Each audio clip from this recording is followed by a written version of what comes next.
La giornata di ieri, 27 dicembre, è stata una data storica per l'intero Paese. Il V-Day, così chiamato, è un'importante e fondamentale tappa nella lotta alla pandemia, al Covid-19. La strada è ancora lunga, ma l'inizio della campagna di vaccinazione rappresenta un momento cruciale del percorso per debellare questo terribile virus. A comunicarlo il presidente dell'Ordine dei Medici di Agrigento, dottor Giovanni Vento, che nella giornata di ieri, in qualità appunto di presidente dell'Ordine ancora in carica, è stato tra i primi in tutta la regione siciliana a sottoporsi al vaccino insieme agli altri colleghi, presidenti e vari operatori sanitari.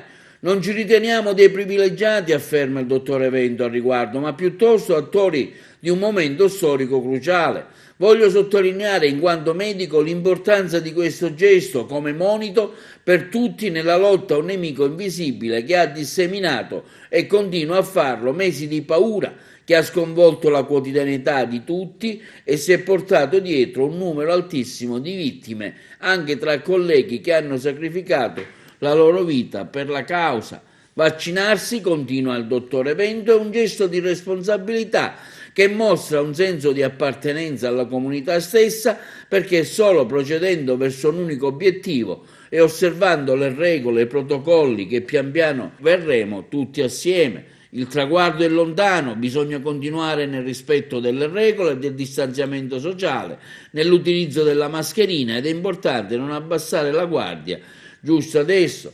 E in merito alla vaccinazione che prossimamente avverrà anche nella nostra città, si preannuncia per il prossimo giorno 11, abbiamo sentito l'assessore alla sanità al comune di Agrigento, dottore Vaccaro. Sì, ieri sicuramente è un giorno che entrerà nella storia perché è iniziata la vera battaglia che dovrebbe portare finalmente a sconfiggere questa pandemia. Ieri è stato il giorno del lancio del vaccino della Pfizer a livello europeo. Sono arrivate le prime dosi, poche, ma sono arrivate anche all'aeroporto di Palermo e sono stati vaccinati circa 10 medici agrigentini, tra cui il presidente dell'ordine, il dottore Vento, che si sono recati a Palermo per eseguire il vaccino.